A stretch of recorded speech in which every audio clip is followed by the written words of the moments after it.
말씀입니다. 며칠 후에 바울이 바나바더러 말하되 우리가 주의 말씀을 전한 각 성으로 다시 가서 형제들이 어떠한가 방문하자 하고. 아멘. 오늘과 다음 주에 두 번에 걸쳐서 자기 성찰이라는 제목으로 말씀을 전하도록 하겠습니다. 사도 바울은 1차 선교 여행에서 복음을 전하며 교회를 세웁니다. 바울은 복음으로 세워진 교회를 무척이나 아끼고 사랑했습니다. 그래서 자연스럽게 바울은 교회에 관심을 두고 또 그 교회를 매우 궁금해했습니다. 교회가 온전히 잘 세워지고 있는지, 아니면 교회에 어려움은 없는지, 그들의 신앙은 지금 어떠한 상태인지, 바울은 교회에 대해서 여러 사항들이 궁금했던 것이었습니다. 그래서 바울은 바나바에게 제안을 합니다. 우리가 각 성으로 다시 가서 형제들이 어떻게 지내고 있는지, 어떻게 신앙생활을 하고 있는지 살펴보러 그 교회를 방문하자고 말입니다. 이와 같이 우리도 계속해서 우리 자신의 신앙을 살피는 일이 반드시 필요하기에 자기 성찰이라는 제목으로 말씀을 전하도록 하겠습니다. 개혁파 교회의 가르침 가운데 특이한 점은 사람들의 영적 시야를 넓혀준다라는 것에 개혁파 교회의 그 가르침에 좀 특이한 점이 있습니다. 사람들로 하여금 이미 창세 전부터 계셨던 하나님을 보게 하고, 또 뿐만 아니라 이미 완성된 하나님 나라를 보여준다는 것입니다. 이 가르침은 개혁파 교회 신학자들이 만들어낸 그 어떤 교리가 아니라 성경에서 말하고 있는 바를 가르치고 있는 것뿐입니다. 그렇기 때문에 개혁파 교회의 가르침은 언제나 창조와 종말에 대한 교리가 전해지는 것이죠. 주님이 다시 오시는 그날에 세상은 종말을 맞이하게 될 것입니다. 피조된 인간은 주님의 재림으로 종말을 맞이하거나, 아니면 개인적인 죽음으로 종말을 맞이하거나, 둘 중에 하나로 종말을 맞이하게 될 것입니다. 그렇다면 사람에게 가장 시급한 문제는 죽음의 문제를, 그리고 죽음 후에 있는 심판의 문제를 해결하는 것이 가장 시급한 문제일 것입니다.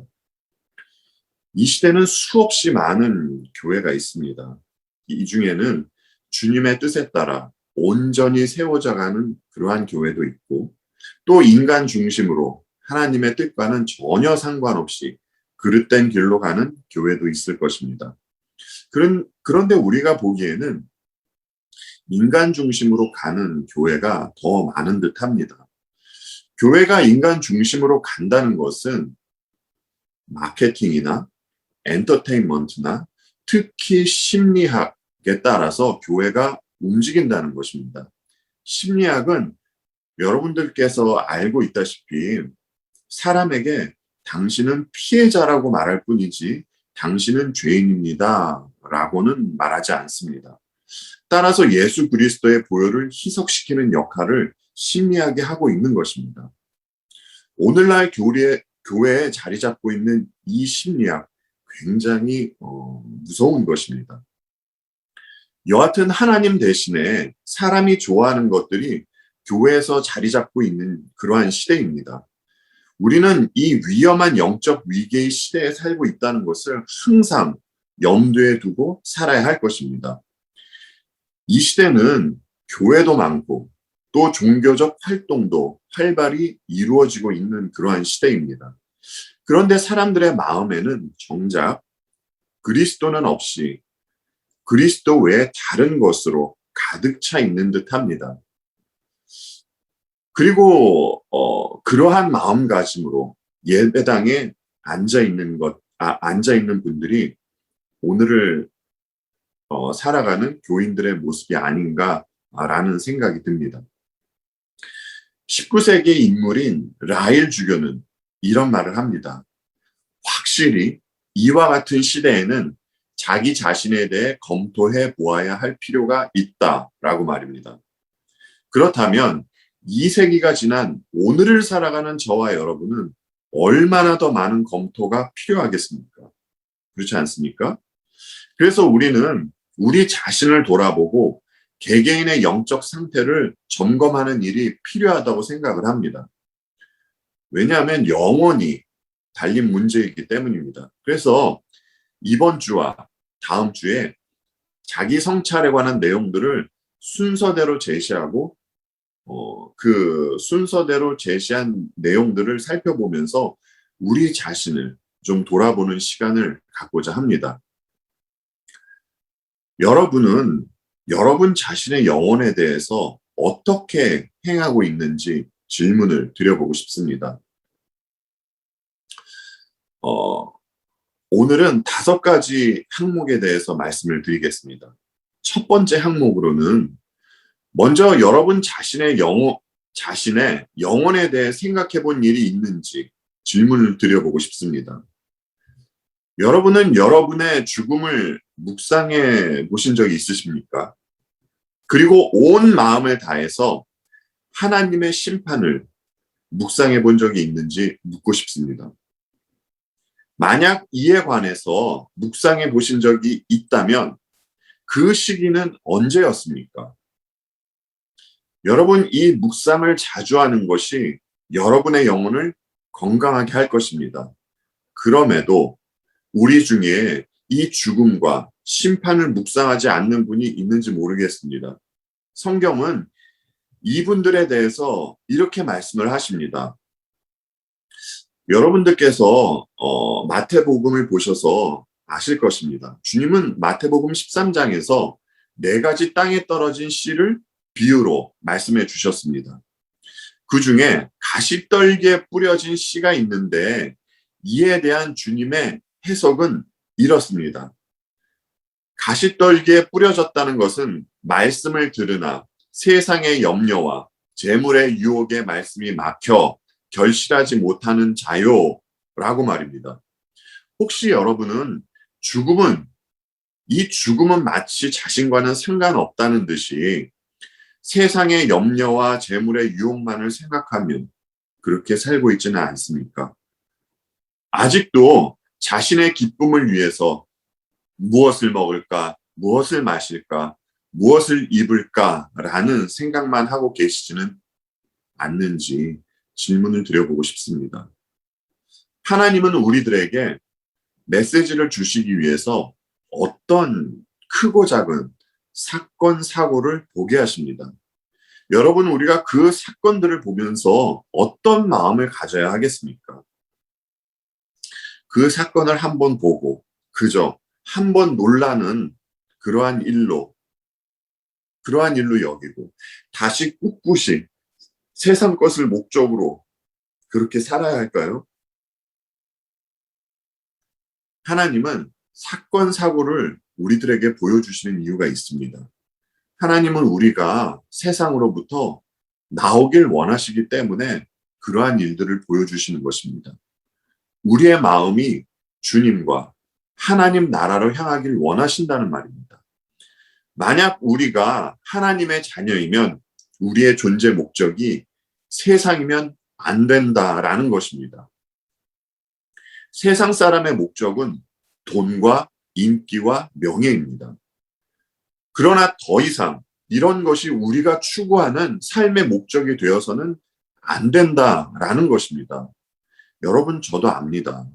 여러분이 세상을 목적으로 하던 삶에서 주님으로 돌이켜서, 주께로 돌이켜서 가셨던 길을 따라 살려고 하면, 주님이 가셨던 그 길을 따라 살려고 하면 크고 작은 어려움이 여러분들께 임하게 된다라는 것을요. 하지만 우리가 하나님의 말씀을 믿을진데 세상과 어깨동무하며 그들과 똑같이 살아갈 수는 없습니다. 세상의 성공이 여러분을 구원의 자리로 인도하지 않습니다. 세상에서 성공하고 얼마든지 지옥의 불구덩이 속으로 떨어질 수 있습니다. 사람으로부터 인기를 얻고 하나님으로부터 버림을 받을 수 있다라는 말입니다. 자주 드리는 말씀입니다만 노아 시대에는 그와 그의 식구를 제외한 모든 사람이 하나님의 심판으로 죽음을 맞이했습니다. 여러분, 노아라고 왜 세상에서 성공하고 싶지 않았겠습니까? 노아라고 왜 세상 사람들과 주거니 받거니 하며 즐기고 싶지 않았겠습니까?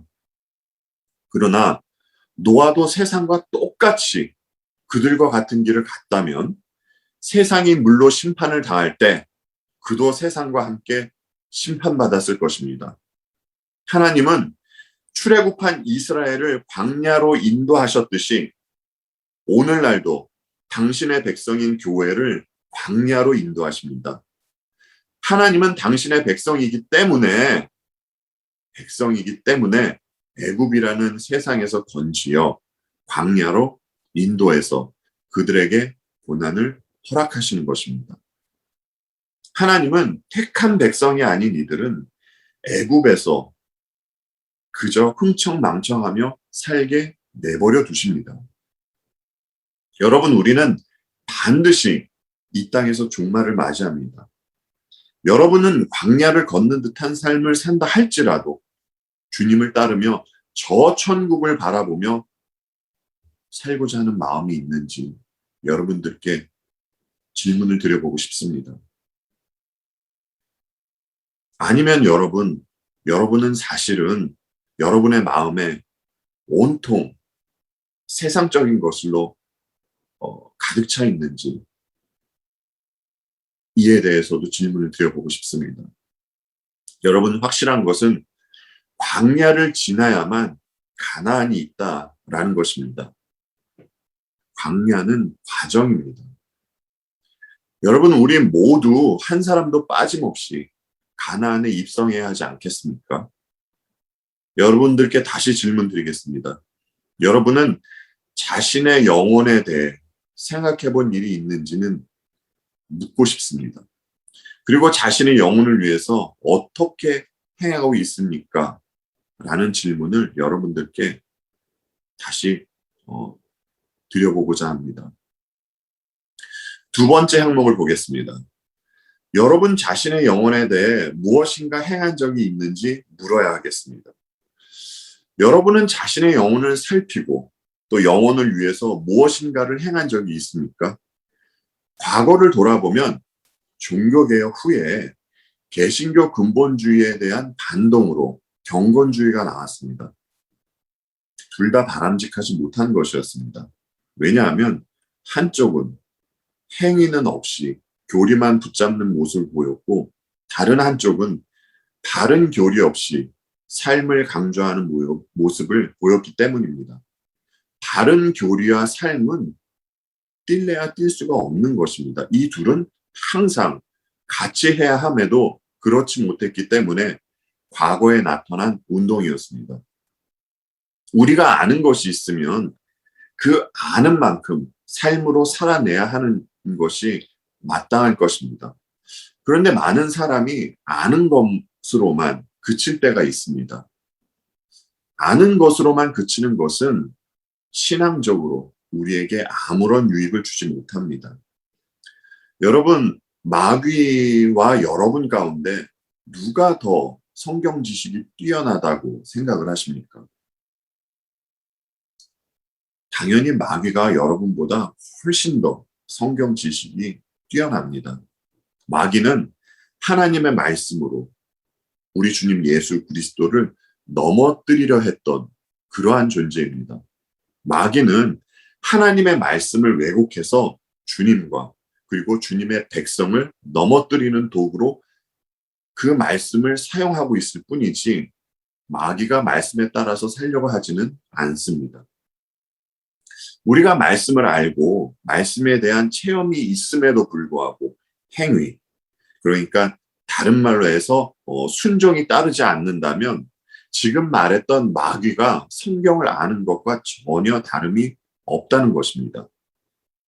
하나님은 출애굽한 이스라엘에게 모세를 통하여 모세오경을 주셨듯이 성경은 거듭난 하나님의 백성에게 주신 말씀이라는 것이죠. 따라서 성경이 하나님의 자녀들에게 구약부터 신약까지 믿음과 행위를 같이 말하고 있다라는 것을 보게 됩니다. 성경은 아브라함을 믿음의 조상으로 소개하고 있습니다. 창세기 15장에서 하나님은 아브라함에게 자손을 주시겠다라는 약속을 하지요. 아브라함은 하나님께서 하신 약속을 믿습니다.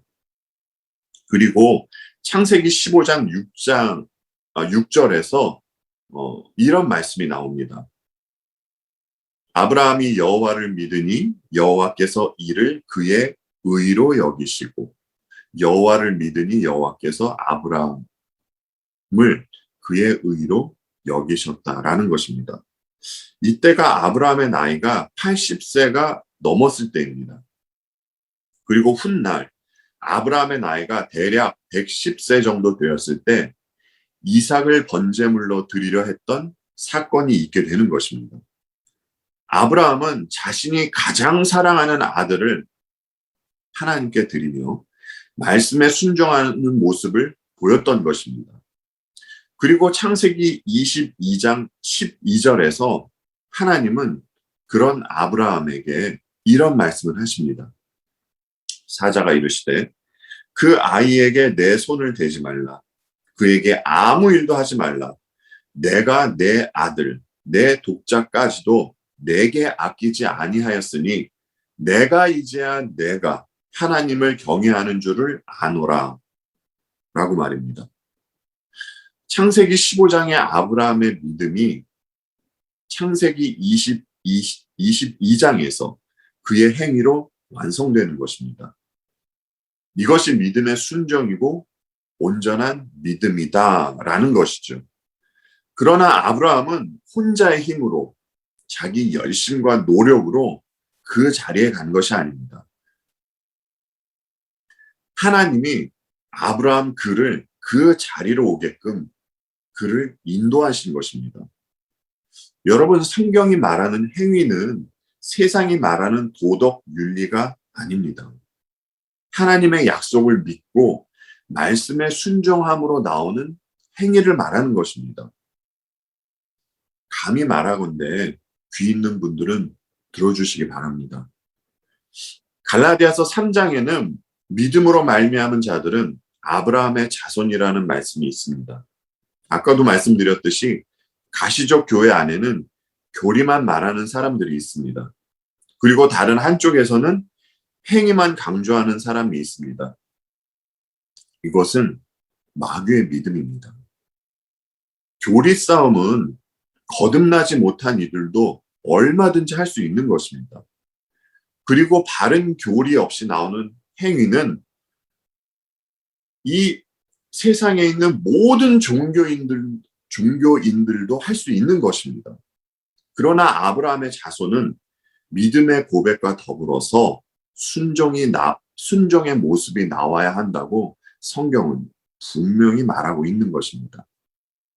왜냐하면 아브라함의 생애를 이끄셨던 우리 하나님께서 동일하게 그들과 함께 하시기 때문입니다. 여러분들께 다시 질문 드리겠습니다. 여러분은 여러분 자신의 영혼에 대해 어떻게 행하고 있습니까? 세 번째 항목을 보겠습니다. 여러분이 혹 단지 형식적인 신앙으로 자신의 양심을 만족시키려 하고 있지 않은지 물어야 하겠습니다. 사람들은 주님을 생각할 때 언제나 온유하고 너그러우시며 우리가 무슨 죄를 지어도 눈 감아 주시는 분으로 생각할 때가 있는 듯합니다. 그러나 절대 그렇지 않습니다.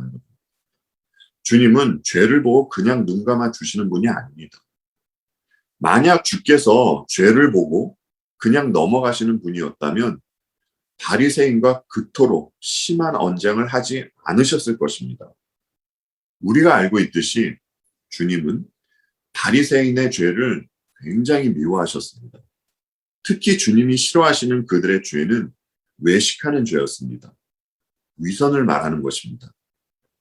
마태복음 23장에는 주께서 진노하신 모습이 묘사되어 있습니다. 주님을 진노하게 한 사람들은 서기관들과 바리새인들이었습니다. 주께서 말씀하시길 그들은 모세 자리에 앉았다라고 말씀을 하십니다. 다른 말로 해서 그들은 율법의 자리에 앉아서 사람에게 무거운 짐을 지운다라는 것이었죠. 주님은 얼마나 화가 나셨는지 그들을 향해서 화 있을진저라는 말씀을 무려 7번이나 하십니다. 그 한 장에서만 말입니다. 주님이 그들에게 왜 그토록 화가 나셨을까라고 했을 때 이유는 서기관과 바리새인들의 외식 때문이었습니다. 주님은 그들에게 회칠한 무덤, 독사의 자식들이라고 말하실 정도로 그들에게 굉장한 진노의 모습을 보이셨습니다. 여러분, 지금 우리는 하나님 앞에서 예배를 하고 있습니다. 여러분, 우리는 왜 하나님 앞에서 예배해야 합니까? 왜 기도를 해야 하며 왜 찬양을 해야 합니까? 우리 가운데 있는 누군가가 이 원론적인 질문에 답을 하지 못한다면 그분은 아마 하나님 앞에서 외식하고 있는 분일 수 있습니다. 다시 말씀드려 내용 없이 종교 행위만 하는 것은 외식이기 때문입니다. 사람의 마음에는 보이지 않는 동기가 있습니다. 교회에서 행해지는 모든 예배와 성경 공부에 참석하더라도 그가 하나님을 사랑하고 하나님을 더 알고 싶은 마음에서 나오는 행위가 아니라면 그것은 외식입니다. 누군가가 내용 없이 형식적인 신앙생활만 한다면 분명 그에게는 곧 어두운 그림자가 드리워질 것입니다. 뜨거운 열기 때문에 물기가 없는 땅이 갈라지듯이 그의 내면은 그렇게 말라가게 될 것입니다. 우리는 예배하고 형제 자매와 교제하는 일에 반드시 힘을 써야 합니다. 이는 굉장히 중요한 사항입니다. 그러나 이런 일들에 앞서서 우리 내면을 살펴야 하는 일이 먼저 선행되어야 합니다. 왜냐하면 우리도 모르게 외식할 수 있기 때문입니다. 라일 주교는 이런 말을 했습니다. 이 모든 종교 행위에도 불구하고 그들의 신앙에는 진심이 없습니다. 그들을 잘 알고 있는 사람은 누구라도 그들의 마음이 아래 것들을 사랑하고 있음을 그리고 위의 것들을 향하고 있지 않음을 얼핏 보기만 해도 알 수가 있습니다. 그리고 그들은 외적인 형식에 과다하게 치우침으로써 기독교 정신의 내적인 결핍을 메우려고 하고 있습니다. 라고 말입니다. 사람도 사람을 알 수 있다라는 것입니다. 하물며 여러분, 하물며 하나님은 어떠하시겠습니까? 사람이 아무리 외적으로 훌륭한 연기를 한다 해도 하나님은 그 사람의 내면을 살피시고 또 그 마음의 중심을 보시는 분이십니다. 주님은 마태복음 15장 4절로 8절에서 이런 말씀을 하셨습니다. 하나님이 이르셨을 때 내 부모를 공경하라 하시고 또 아버지나 어머니를 비방하는 자는 반드시 죽임을 당하리라 하셨거늘 너희는 이르되 누구든지 아버지에게나 어머니에게 말하기를 내가 드려 유익하게 할 것이 하나님께 드림이 되었다고 하기만 하면 그 부모를 공경할 것이 없다 하여 너희의 전통으로 하나님의 말씀을 패하는도다. 외식하는 자들아 이사야가 너희에게 관하여 잘 예언하였도다. 일렀을 때 이 백성이 입술로는 나를 공경하되 마음은 내게서 멀도다. 아멘. 주님이 바리새인과 서기관들에게 말씀하시기로 그들은 자기 나름대로 종교 행위를 한다고 하는데 그들의 마음이 하나님을 떠나서 나오는 행위다라는 것입니다. 이처럼 하나님을 향한 진실된 마음으로부터 나오지 않는 행동이 위선으로 드러나게 되는 것이죠. 여러분 어떻습니까? 이들의 모습이 우리에게는 없습니까? 우리 가운데 누군가가 이렇게 형식적으로만 신앙생활을 하고 있는 것은 아닌지 모르겠습니다. 이것은 굉장히 위험한 모습입니다. 주께서 진노의 모습을 보이실 만큼 위험한 모습이다라는 것이죠. 여러분께서 혹 단지 형식적인 신앙으로 자신의 양심을 만족시키려 하고 있지 않은지 물어야 하겠습니다. 만약 형식적인 신앙의 모습이 우리 가운데 나타난다면 우리는 자신의 영혼에 대해서 어떻게 행해야 하겠습니까? 다음으로 네 번째 항목을 보겠습니다. 여러분이 죄사함을 받은 적이 있는지 물어야 하겠습니다.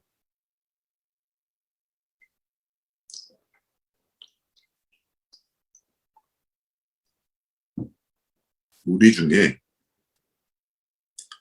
자신이 죄인이라는 사실을 부정하는 분은 없을 것입니다.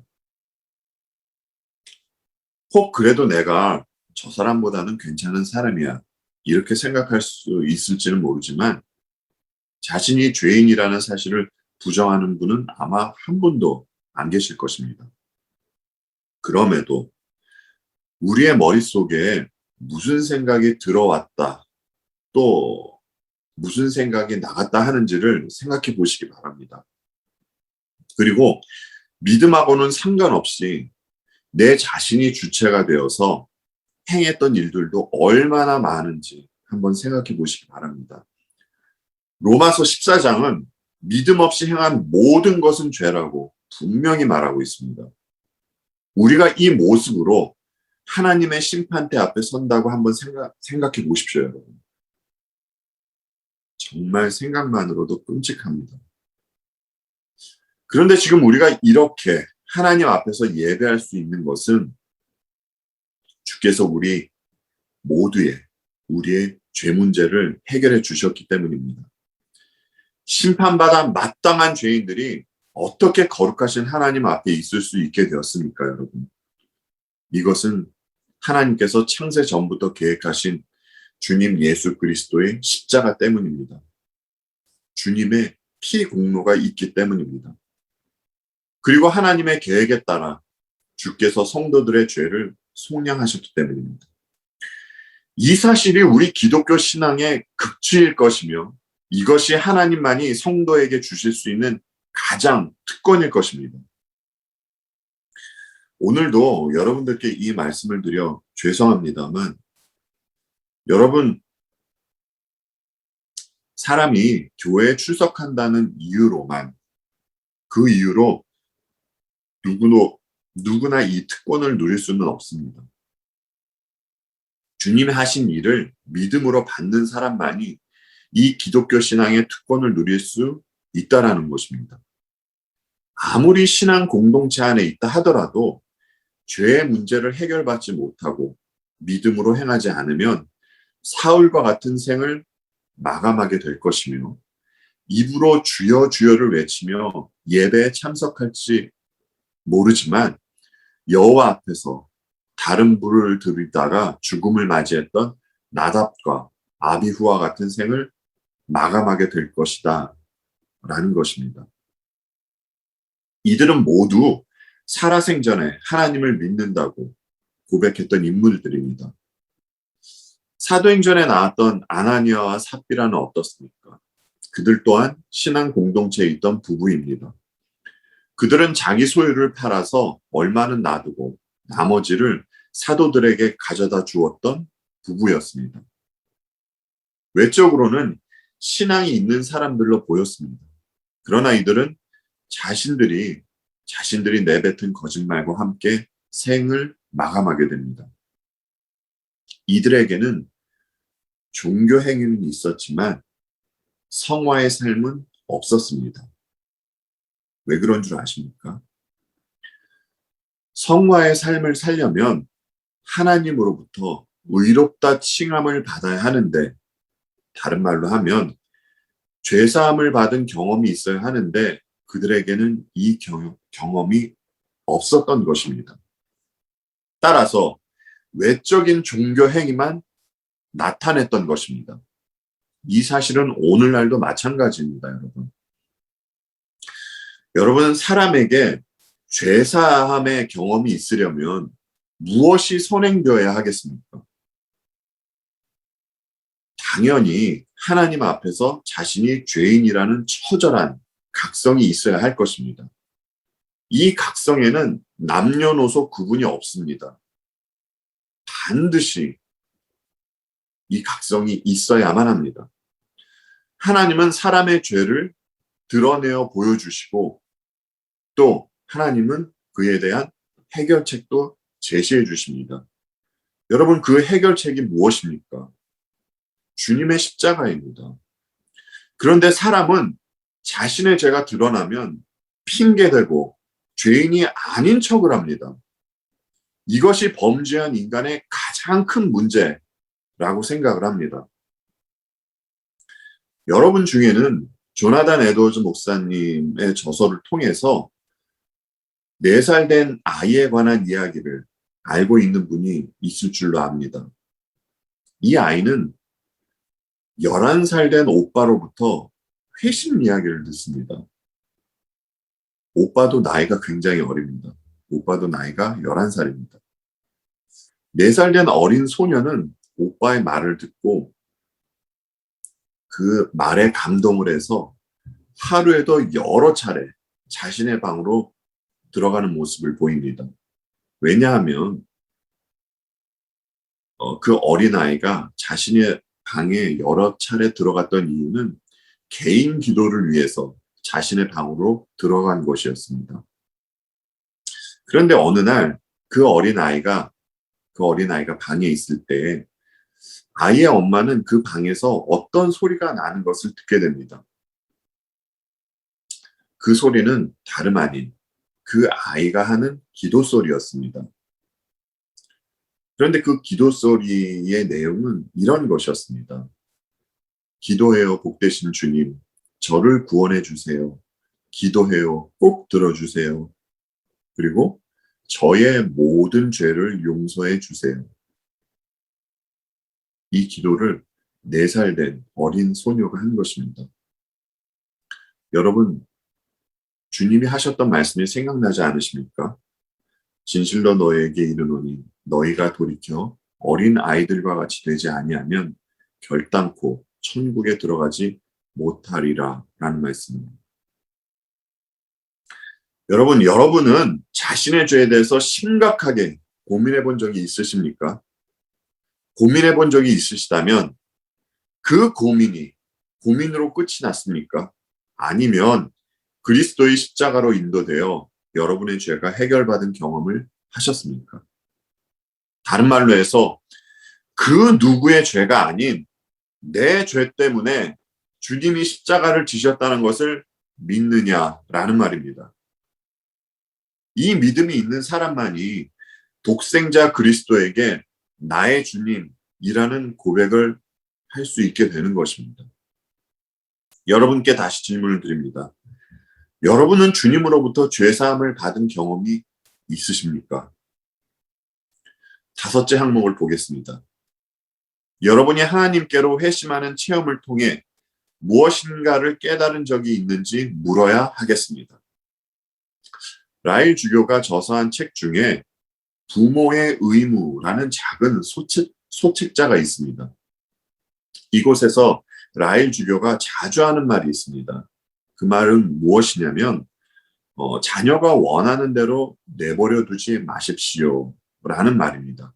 왜냐하면 부모가 아무리 사랑하는 자녀이지만 그 자녀도 태어날 때부터 악에 치우쳐 있는 존재이기 때문이다라는 것이었습니다. 사람은 날 때부터 죄인으로 태어나고 어떤 특별한 교육을 받지 않더라도 죄로 기울게 되어 있습니다. 그리고 성장해 가면서 드러내놓고 죄를 범하거나 몰래 숨어서 죄를 범하는 모습이 나타나게 되는 것이죠. 그래서 이러보건대 사람들은 죄를 너무나 사랑을 합니다. 여러분, 왜 사람들이 죄를 사랑하고 죄 범하기를 즐거워하는 줄 아십니까? 이유는 다윗의 고백과 같이 사람은 어머니의 뱃속에 있을 때부터 죄인이기 때문입니다. 구더기가 부패한 것을 좋아하듯이 죄인은 죄를 사랑하며 살게 된다라는 것이죠. 따라서 사람이 구원을 얻으려면 존재 자체가 바뀌어야 됩니다. 있는 모습에서 몇 가지를 뜯어 고친다고 될 문제가 아니라는 것이죠. 다른 말로 하면 사람은 완전한 변화가 필요하다라는 말입니다. 그래서 주님은 요한복음 3장에서 니고데모에게 이런 말씀을 하신 것입니다. 예수께서 대답하여 이르시되 진실로 진실로 내게 이르노니 사람이 거듭나지 아니하면 하나님의 나라를 볼 수 없느니라 라고 말입니다. 주님의 이 말씀은 영적으로 새로 태어난 사람만이 구원을 받는다는 말입니다. 그런데 사람이 영적으로 태어나는 일은 사람의 힘으로는 불가능한 일입니다. 반드시 성령께서 해주셔야 하는 일입니다. 그리고 거듭난 이들은 회심의 사건을 경험하며 그들에게 변화가 일어나게 된다라는 것이죠. 회심으로부터 오는 변화는 이렇습니다. 죄를 증오하는 마음이 있는가? 예수 그리스도에 대한 믿음과 사랑이 있는가? 거룩을 갈망하는 마음이 있는가? 그리스도 안에 있는 형제 자매를 사랑하고 이 세상 것들을 싫어하는 마음이 있는가? 말씀이 위안이 되고 말씀을 사모하는 마음이 있는가? 어떻습니까, 여러분? 지금 말씀드린 내용이 사람이 회심할 때 함께 나타나는 증상들입니다. 교회에 다니는 많은 사람들이 이런 내용으로 자신을 돌아보지 않고도 무조건 자신은 구원받았다고 말할 수 있을 것입니다. 그러나 기독교 신앙은 객관적인 진리에 자신의 모습을 봐야 하는 것이지 주관적으로 자기 위로를 한다고 해서 실질적으로 그 사람에게 구원이 임하는 것은 아닙니다. 여러분에게 또 질문을 드리겠습니다. 회심이 없는 구원이란 있을 수 없습니다. 회심은 이토록 중요한 것입니다. 그렇다면 여러분은 회심의 문제에 있어서 어떻게 행하고 있습니까? 여러분이 회심을 통하여 무엇인가를 깨달은 적이 있는지 묻고자 합니다. 이제 두 가지 적용에 대해서 말씀을 드리려고 합니다. 여러분 가운데 혹 신앙에 대해 잠든 상태이며 전혀 생각해 보지도 않은 사람이 있습니까? 여러분 역설적이게도 영적으로 깨어난 사람만이 죽음과 심판을 묵상할 수 있습니다. 이 말을 뒤집어서 생각을 해보면 반대로 영적으로 죽어있는 이들은 죽음과 심판을 묵상하지 않는다라는 것입니다. 세상이 아무리 현란한 음악과 화려한 빛을 쏘아대며 영원할 것처럼 모습을 드러내지만 변함없이 꾸준하게 일어나는 일이 있습니다. 그것이 무엇이냐 하면 그것은 내 주위에 있던 사람들이 한 사람 한 사람 흙으로 돌아간다라는 것입니다. 그리고 언젠가 세상의 현란한 음악은 그 음악은 장송곡으로 변해서 우리 자신도 흙으로 돌아가게 될 것이다 라는 것이죠. 지금 드린 말씀은 우리가 반드시 겪게 되는 일입니다. 사도 바울은 에베소서 5장에서 이런 말씀을 하셨습니다.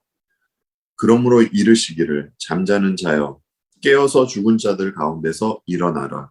그리스도께서 너에게 비추이시리라 하셨느니라.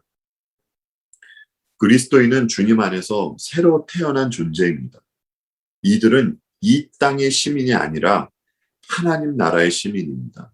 따라서 우리는 이 정체성으로 죽음을 넘어선 하나님 나라를 바라보며 살아야 할 것입니다. 그리고 여러분 가운데 혹 자신이 저주받았다고 생각하고 있으며 자신의 영혼은 아무런 희망도 없다는 생각으로 두려워하는 사람이 있습니까? 여러분 주님을 믿고 난 후에도 두려움이 생긴다면 이 두려움은 하나님으로부터 온 두려움이 아닙니다.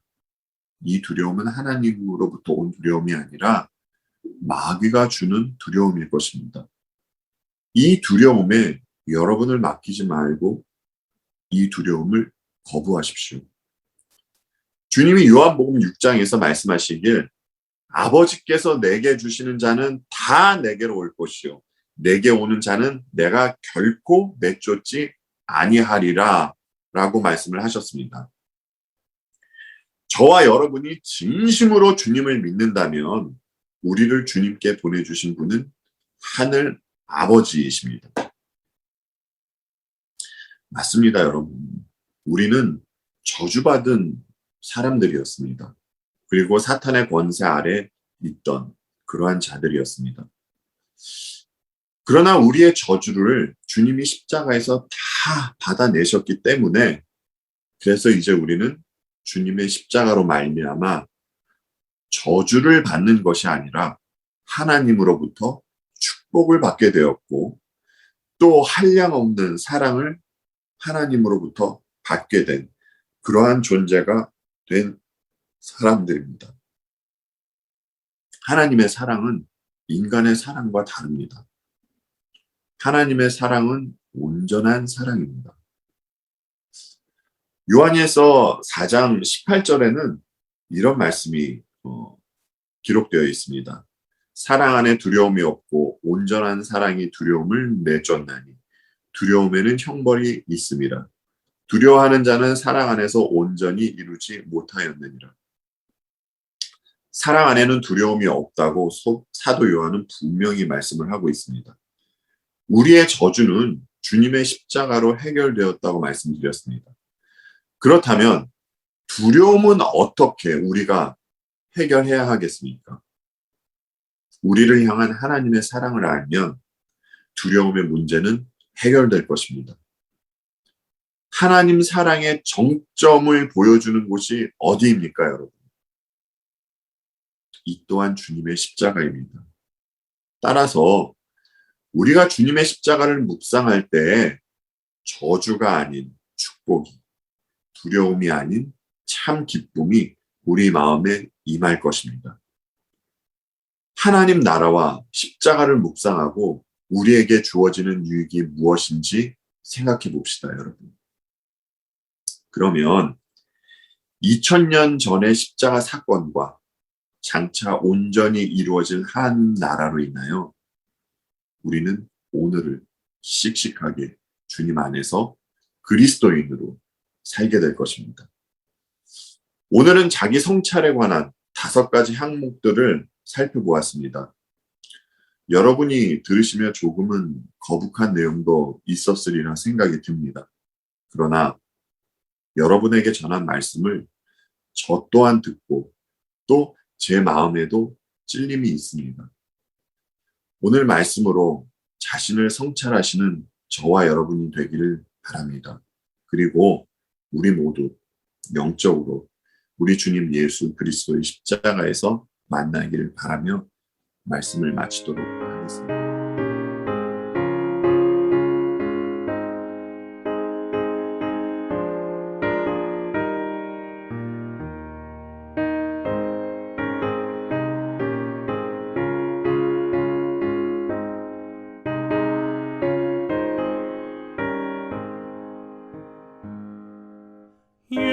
예수가 우리를 부르는 소리 그 음성 모두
예수